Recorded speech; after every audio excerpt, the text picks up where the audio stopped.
Global Munnuru Kapu association GMA మొట్టమొదటి మహాసభ America వర్జీనియాలోని లీస్బర్గ్లో అంగరంగ వైభవంగా జరిగింది.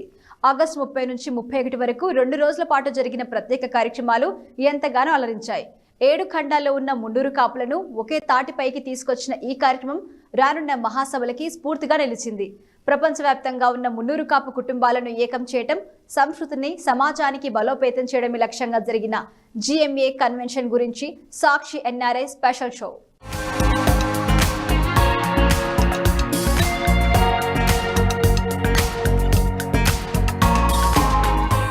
అమెరికా రాజధాని వాషింగ్టన్ డీసీలోని లీస్బర్గ్లో ఎంతో ప్రతిష్టాత్మకంగా నిర్వహించిన జీఎంఏ మొట్టమొదటి కన్వెన్షన్ సంబరాలు అంబరాన్నంటాయి.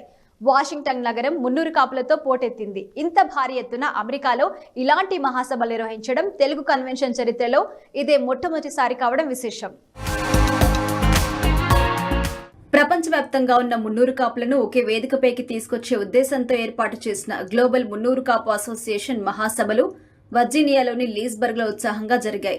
2 రోజుల పాటు భారీ ఎత్తున వీటిని నిర్వహించారు. జీఎంఏ ప్రెసిడెంట్ వెంకట్ పెద్ది సారథ్యంలో కన్వెన్షన్ కన్వీనర్ సంగని రజనీకాంత్, జీఎంఏ వ్యవస్థాపక సభ్యులు ప్రవీణ్ అండపల్లి, ఫౌండర్స్ కమిటీ, మహాసభ ఎగ్జిక్యూటివ్ కమిటీ, మహాసభ కోర్ కమిటీ, మహాసభ చైర్స్, జీఎంఏ గ్లోబల్ ఎగ్జిక్యూటివ్ టీంతో పాటు వందల సంఖ్యలో వాలంటీర్లు అలుపెరగకుండా కృషి చేసి ఈ మహాసభను గ్రాండ్ సక్సెస్ చేశారు.